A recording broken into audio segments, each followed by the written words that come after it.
Bien, volvemos nuevamente.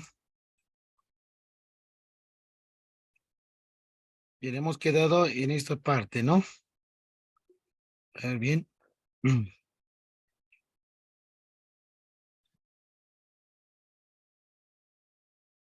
Ahora sí. Entonces, recalcamos nuevamente. ¿Cuál es la idea? El ensayo se requiere ver una temática, ¿no? Esta temática, por favor, tómenlo en cuenta. Denme hasta el día de mañana, voy a hablar con el coordinador, porque debe tener algo en especial. Como es producción uno, lo más referente, probablemente la temática debe ser relacionado a la investigación, ¿no? Es decir, las nuevas tendencias de la investigación misma, ¿no? Bajo el modelo o el enfoque descolonizador, ¿no es cierto? Entonces, hay documentos también de lectura que les va a servir, como por ejemplo de Hugo Semmelmann. Entonces, esas nuevas tendencias de investigación yo creo que va a ser referenciado. Entonces, déjenme hasta el día de mañana coordinar con el coordinador y por el grupo de WhatsApp les voy a indicar cuál es la temática específicamente.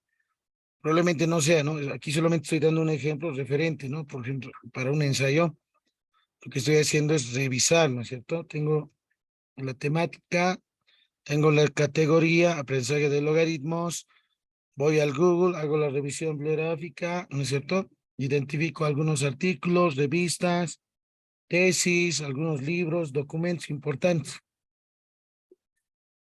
que contengan el código de indexación o depósito legal. Luego ya paso a la redacción del documento, ¿no? Bien, entonces aquí, por ejemplo, estaba mencionando que un artículo obviamente tiene un formato específico que lo denotamos aquí, la estructura misma, ¿sí? Pero para esto hay algunas preguntas iniciales, ¿no? Del ensayo. ¿Cuál es la categoría relacionada a la problemática en sí? ¿En qué documentos oficiales y académicos está la categoría? ¿No? ¿Qué necesito dar a conocer? ¿Cómo lo voy a averiguar? ¿Qué tengo que saber hacer? ¿Cómo lo voy a escribir? ¿Y cómo voy a hacer lo que aprendí? Bueno, la estructura del ensayo contiene de 2.500 a 3.000 palabras, ¿no? La cantidad de palabras corresponde aquí. ¿Ven en esta parte inferior? Aquí les muestra en realidad, ¿no? Sin contar, obviamente, la portada, la carátula. No hay ningún problema de eso. Bueno, los títulos, por ejemplo, de los ensayos, mínimamente, ¿no? Máximo, mínimamente hasta las 10 palabras en sí, ¿no? Bueno, muchas veces también se toma en cuenta cierto tipo de resumen, pero por lo general los ensayos académicos corresponden a introducción, desarrollo y conclusiones. Tres capítulos importantes. Introducción, tomamos en cuenta aspectos centrales abordados respecto a la temática, obviamente en referencia a la categoría. El desarrollo es la explicación clara y precisa, ¿no? De algunos hallazgos respecto a conceptos de la categoría, ¿no? Para este caso, comparar en base a autores, dar grado de profundidad y obviamente tu propia definición en respecto a la categoría. Todas en el desarrollo mismo tienen que estar, si hay títulos, subtítulos con acápites, bajo normativa APA, séptima, en este caso ya no es sexta, sino la séptima edición, ¿no? Bueno, algunos están con la sexta aún, ¿no? Pero estamos ahora con la séptima versión. Y las conclusiones, sintetizar aspectos relevantes, afirmaciones, resultados hallados dentro de ese mismo desarrollo correspondiente. Entonces, es la estructura concreta en sí, ¿no? Tipo de letra, en este caso, Arial, número 12 interlineado 1.5, 1.15, por lo general los van utilizando, marcos, en este caso de 2.5, parte superior, inferior, derecha, izquierda, de 2.5, obviamente tamaño hoja, carta. Bien, esas son las estructuras específicas, ¿no? Ahora vayamos a esta parte. ¿Por qué estamos cargando aquí? Es bien importante esto, ¿no? Bueno, es para, cuando ustedes van a referencias, es para generar mi bibliografía de manera automática, ¿no? Muchos están typeando, no es la situación, ¿no? Aquí es, van a bibliografía y te genera, miren, de manera automatizada, ya te genera bajo normativa APA la estructura, ¿no? Y luego solamente necesitas es darle forma, ¿no? Por ejemplo, haría el número 12, interlineado 1.5, listo. Justificado y obviamente ya esto, ¿sí? En negrita. Pues aquí ya tienen, miren, se genera de manera automática, ¿no? Por eso cargamos, por eso hacemos la revisión antes, ¿sí? La revisión bibliográfica antes. Entonces aquí lo que hacemos es revisar qué documentos me van a servir. Y esto obviamente la bibliografía al final, ¿no? Al final del ensayo. Si lo borras no hay ningún problema, ¿no? No implica de que lo hayas eliminado las fuentes. Las fuentes siguen aquí. Ahí están las fuentes. En este documento. Pero si abres otro documento, otro archivo, obviamente esas fuentes ya no van a estar vacías, ¿no? Entonces es importante esa parte. Bien, entonces, ¿qué más? Entonces el ensayo hasta el día de mañana en el grupo de WhatsApp les voy a dar la información correspondiente, ¿sí? La temática concreta, ¿no? Porque si vamos a tener varias temáticas, no nos va a servir de nada. Tiene que ser algo más productivo en realidad, ¿no? ¿Qué más? No sé si alguien tiene alguna otra consulta del ensayo. Ahora, ¿cómo se hace la redacción misma? Es bien importante esto, ¿no? El diálogo dentro del desarrollo mismo del ensayo, el diálogo con autores corresponde a, según, supongamos, Hernández, 2022, etcétera, etcétera, ¿no? Entonces ahí tienes que utilizar citas, ¿no? Por ejemplo, según Hernández, estamos mencionando, ¿no?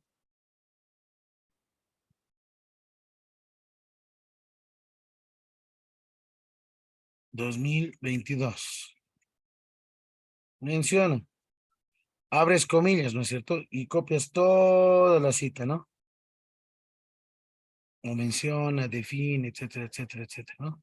Y al final se inserta, entre paréntesis, página, ¿no? Supongamos de la 45. Punto aparte o punto seguido. Si es punto seguido, nuevamente.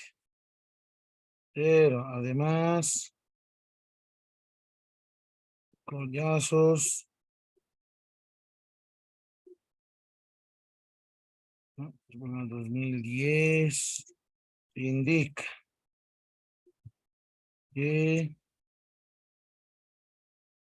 abro comillas nuevamente. ¿Cuándo utilizamos comillas? Cuando estas citas textuales son menores a 40 palabras. Es bien importante eso. Vamos en la página 15, punto. Hasta ahí tengo un punto aparte. ¿Sí? De esa forma. Ahora, como ya tengo aquí las citas, obviamente esto no se menciona, tendría que estar dentro, ¿no ve? Entonces, ¿cómo se utiliza? Supongamos, para, ¿quién tenemos a ver aquí? Estos autores, ahí está. Pero yo quiero que se mencione, ¿no? Entonces, lo que tienes que hacer es en cita, en este caso, estática. Ustedes van a convertir cita en texto estático. Este paréntesis ya no va ahí, sino va en el año, ¿no? Ahí está. Para Araujo, residuos solares, etcétera, etcétera, mencionan que dos puntos. Supongamos que mi texto es muy grande en sí, ¿no? No sé si tenía un documento en PDF, a ver, veamos si tengo un documento cualquiera. Vamos a cada uno de estos. A ver, voy a copiar, ¿ya? Lo que estoy diciendo es copiar una, una, una fuente, una cita, pero mayor a 40 palabras. Mientras va cargando, aquí lo anotaré. Normal.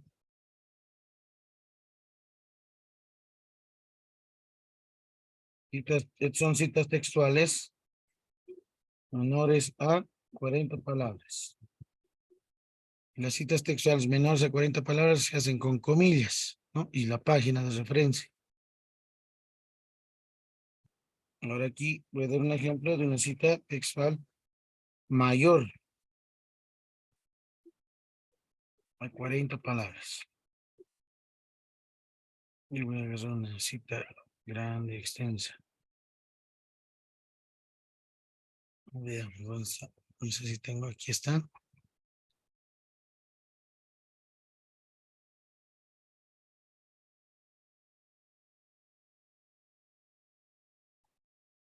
Supongamos es esta.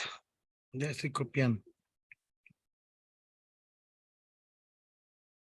Listo, ¿no?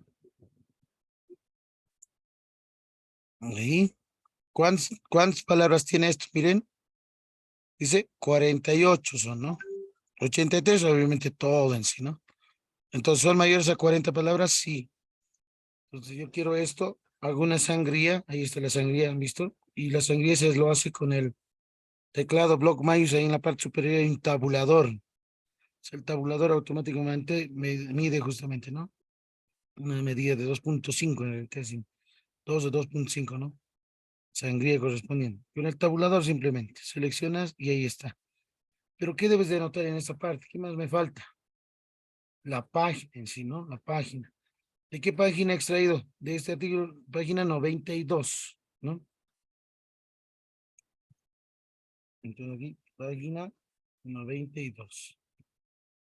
Obviamente P minúscula. Listo. Miren, esta es una cita que no lleva comillas, ¿no? Que no lleva comillas porque es mayor a 40 palabras. Las que son menores a 40 palabras llevan comillas. Y en algunos casos pueden ser también que sean citas, ¿no? Parafraseadas, como por ejemplo, a ver, aquí tenemos alguna cita parafraseada. A ver, esto. Supongamos que es esta mi cita.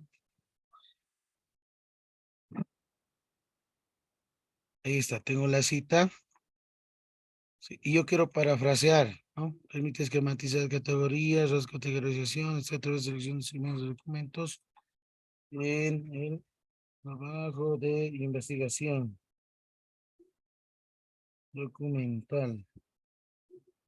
Listo, he agregado algo más, ¿no? Tal vez he hecho alguna modificación en cierta parte, pero estoy haciendo un parafraseo. Entonces, ¿de qué autores? Justamente que ya tenemos aquí cargado. Voy a referencias.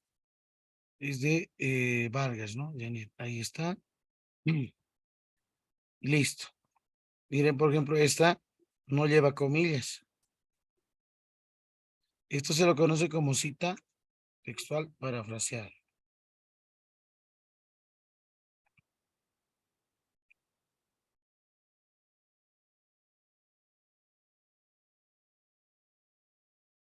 Esta es una cita textual parafraseada. ¿Y cuál es la característica de esa cita textual parafraseada? Que no lleva, ¿sí? Que no lleva comillas. La otra característica, que no tiene página. Aquí no está la página, ¿sí? No hay página. Bueno, las formas hay varias, ¿no? De las redacciones en los documentos, ¿no? Por ejemplo, aquí, si yo quiero toda una cita correspondiente, tal como menciona, por ejemplo, en la, etcétera, etcétera, hasta aquí. Ahí debe ser menos de 40 palabras. Comillas, cierro comillas. Veamos, verificamos. Sí, miren, es menor a 40 palabras, ¿no? 33. Esta es una cita, un texto, y es de este autor, ¿no? Del autor de Janine, en realidad, ¿no? Vargas Hernández. ¿Listo? Y aquí lo que voy a hacer es, me falta la página, entonces, ¿cómo incluyo la página? Editar cita, ¿listo? ¿Qué página se encuentra esa cita? Lo he descargado en la página 92. Aquí se encuentra ese artículo. Entonces aquí anotamos 92, vamos a clic en aceptar y ya está, me sale con página, ¿no? Autor, año y página. ¿Pero qué falta? No debe ser PAG, hemos dicho, ¿no? Miren aquí, sino debería ser simplemente P punto, nada. Entonces, ¿cómo lo hacen? Ustedes lo único que realizan es convertir cita en texto estático. Ahora sí, miren, ya no se selecciona, entonces pueden borrarlo. Y P punto, página. Y punto, ahí es el punto, ¿no? Porque no puede ser el punto aquí. Ahí termina todo, ¿no? Este es el autor que define esta cita menor a 40 palabras. Esta es otra forma de referenciar en el ensayo, ¿no? Una cita textual no parafraseada menor a 40 palabras. Ahora, si quieres parafrasear, supongamos es esta misma, voy a parafrasear, aquí debajo lo voy a anotar como ejemplo. Ya no lleva comillas, dijimos, ¿no? Y puedo colocar, además, en la investigación, en la educación matemática, etcétera, etcétera, etcétera, aquí ya no lleva comillas, ¿no? Los contenidos de un contenido específico, lo cual ha sido estudiado desde diversas perspectivas, etcétera, ¿no? Y enfoques metodológicos, ¿sí? Entonces aquí, por ejemplo, estoy reinsertando, ¿no? Algunos términos. En esa que era la original, algunos términos que faltaban, los estoy completando, estoy ajustando. Si ya no es necesario la página, ¿no? Este se lo conoce justamente una cita textual parafraseada, pero sin página, ¿no? Ahí viene el punto. Ah, aquí, bien importante, el punto viene aquí. No se olvide. ¿Sí? Ahí está. Entonces hay formas. Hay formas, hay estilos, cómo se pueden realizar, pueden utilizar, ¿no? Para su trabajo mismo. Sí, como en este artículo, miren, por ejemplo, aquí tengo una, esta es otra, también otra forma, miren, voy a copiarlo como ejemplo, el profesor, etcétera, etcétera, etcétera, ¿no? Pero con sangría, ahí está. Y miren, aquí dice según, etcétera, mencionan, ¿no? Pero aquí directamente, esa es otra, pero al final, miren, al final llega el autor, año y la página correspondiente. Una cita también, obviamente mayor a 40 palabras, si alguien selecciona 5 millas, tiene 57 en realidad, ¿no? Cantidad de palabras. Puedes ir extrayendo de esa forma, ¿no? Del mismo artículo tienen referencias. Y obviamente este autor, Schulman, por ejemplo, dice del 93, tendría que estar en mi bibliografía, ¿no? Ustedes van a la bibliografía de este artículo, por ejemplo. Aquí está. Este es Schulman, ahí está, del 93. Lo que tienes que hacer es para integrar tu bibliografía, insertar cita, fuente, agregar nueva fuente, autor, ¿sí? Título, el título es este, está en inglés. Veremos si es de revista. No, así tiene, aquí tienen, miren cantidad de páginas, sí, es una revista. Hasta ahí.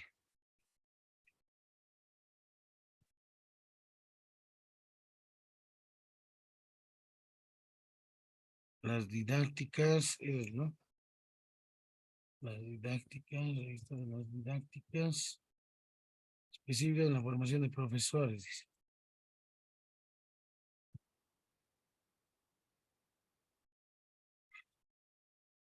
Hasta tiene edición en realidad, ¿no? Tiene páginas. Ahí está. Páginas, año 1993. Es de Santiago con pena. Ahí está, edición, hasta con la edición más. Lo pueden insertar después de páginas. De coma, ahí. Ediciones. Listo, llenado, miren. Mi fichero electrónico, un clic en aceptar, ahí está. Y ese obviamente va a generarme, ¿no? Ahora sí, voy a citas. Aquí está, ¿no? Cuando yo quiera generar mi bibliografía, ahí está la bibliografía, ya reconoce, ya sale en realidad, ¿no? Ahí está. Y obviamente esto nos sirve porque ya el documento en Word ordena, ¿no? Alfabéticamente los autores, ¿no? Entonces, aquí ya lo otro es forma, ¿no? Tipo Arial, número 2, etcétera.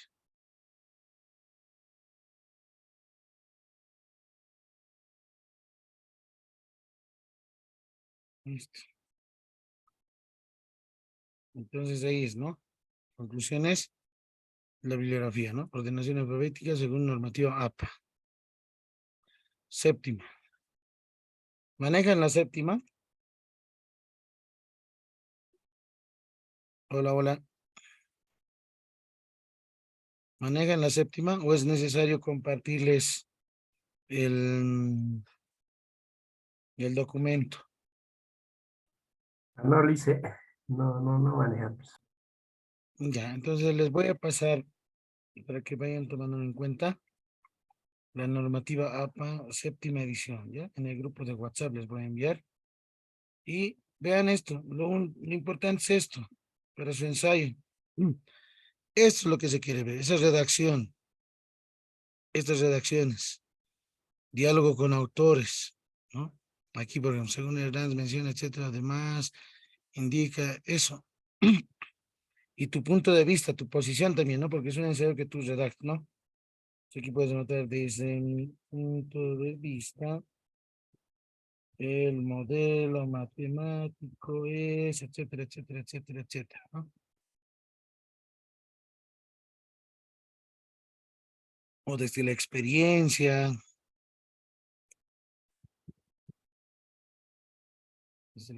docente, el modelo matemático es, etcétera, etcétera, ¿no? Ustedes van, miren, el diálogo mismo con autores, ¿no? Cómo los ven ellos, cómo tú ves desde tu experiencia, obviamente en relación a la temática, ¿sí? En relación a la temática.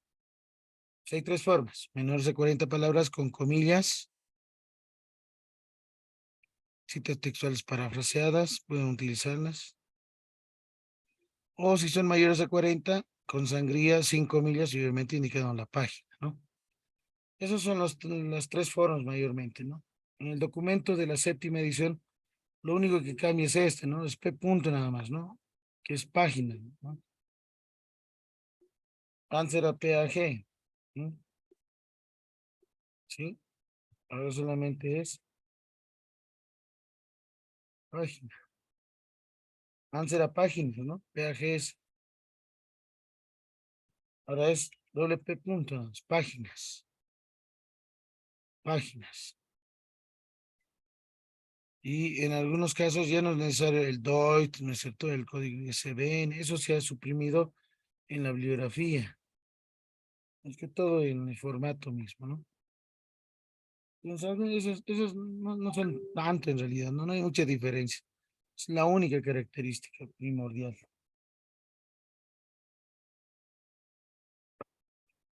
Bien. Entonces, el ensayo en el contenido tiene que estar de esa forma, ¿no? Es bien importante esto.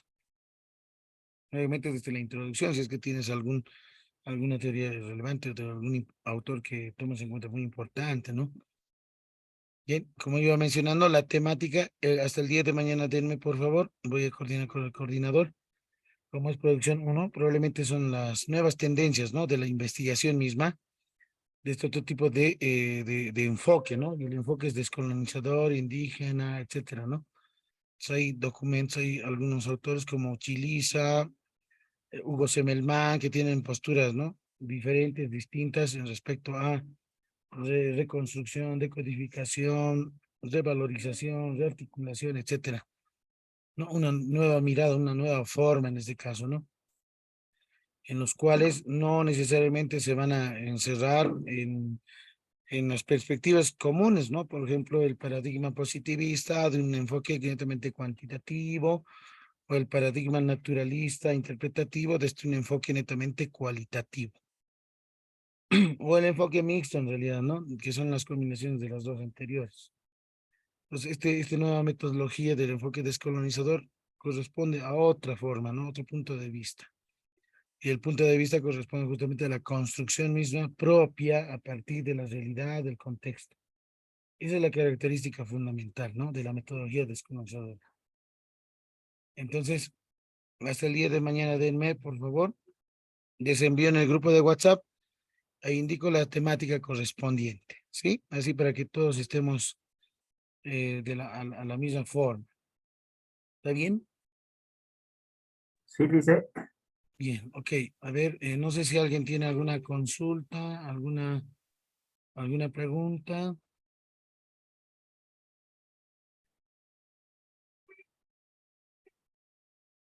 Tengo ya 10 minutos para terminar.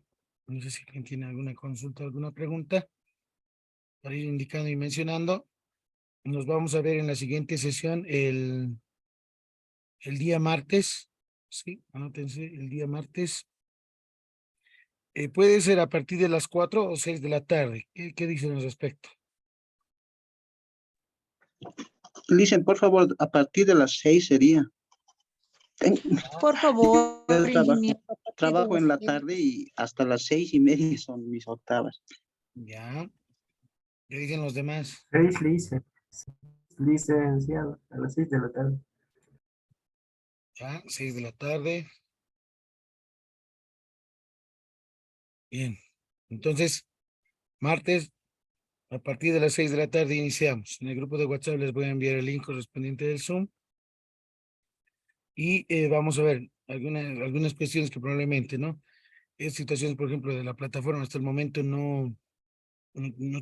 probablemente no se ha definido muy bien. Eso ya depende también de la central. De la central es la que administra en realidad, ¿no? La plataforma general. Y a partir de eso, vamos a tomar en cuenta, ¿no? El ingreso de cada uno de ustedes en la plataforma y el trabajo correspondiente. Recalco nuevamente la temática del ensayo. Mañana por el grupo de WhatsApp les voy a enviar y algunos textos, probablemente hay algunos compañeros que no han podido ingresar a la plataforma, entonces voy a enviarles el material correspondiente de lectura que les pueda servir por sobre todo, ¿ya? Los libros que he mencionado justamente, ¿no? Son bien importantes para la parte de producción de conocimientos 1. Es bien importante eso. ¿Por qué es necesario tomar en cuenta a Hugo Semmelmann, ¿no? Es decir, ¿cuáles son los desafíos novedosos en realidad? Ese documento, por ejemplo, tiene 129 páginas.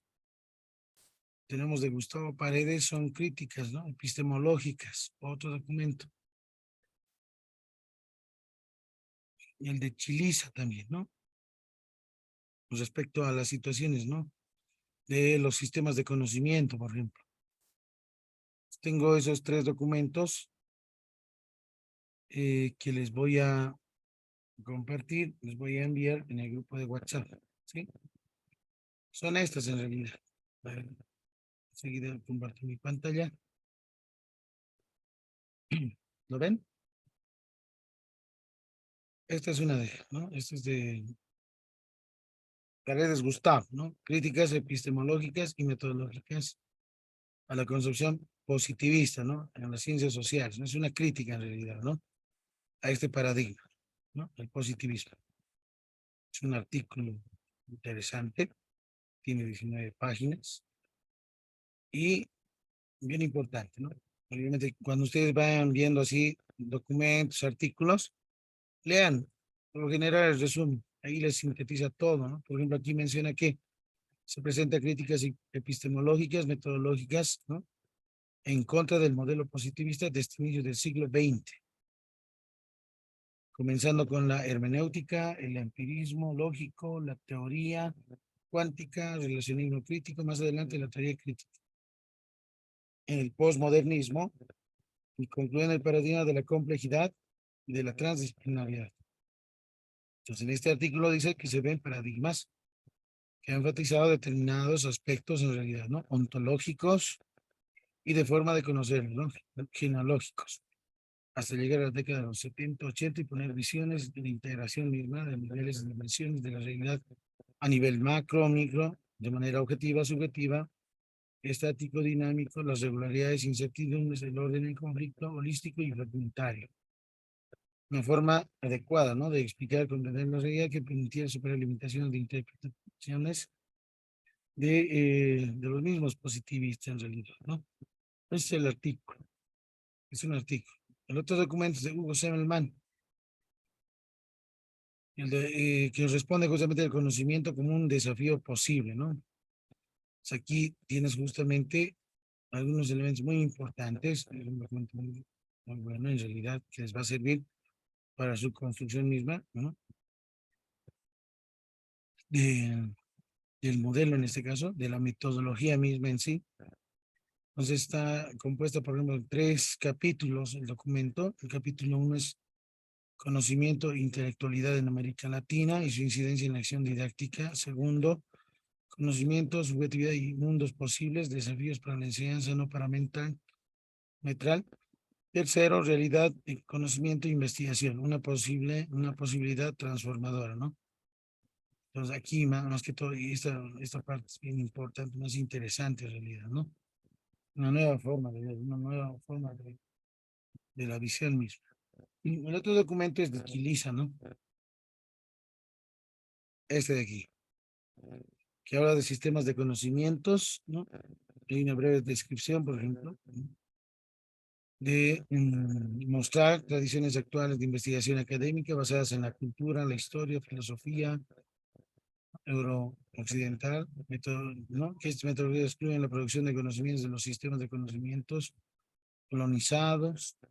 Hablamos aquí justamente de metodologías de investigación indígenas, postcoloniales, la descolonización, la indigenización, enfoque de investigación dominante, enfoque de investigaciones estructuradas, paradigmas de investigación postcolonial indígena, ¿no? Se habla también de paradigmas occidentales como el positivista, postpositivista, interpretativa y transformadora, el capítulo correspondiente. Y ahí va iniciando justamente, ¿no? El documento, ¿no? Con algunas incógnitas, terminologías de investigación indígena postcolonial, en qué consiste, cómo lo define Chiliza Investigación, ¿sí? ¿Qué tiene que ver con respecto a la descolonización, con respecto al imperialismo, colonialismo, ideologías, entre otros? ¿Cómo se lo entiende colonización? ¿Cómo se lo entiende imperialismo en este caso? ¿Qué es la globalización para Chiliza? Investigación postcolonial, ¿no? ¿Qué entiendes por ser postcolonial? ¿Cómo lo define? ¿Qué es indígena? Investigación indígena tiene 4 dimensiones, ahí está, ¿no? Identificar el problema, producción de conocimientos.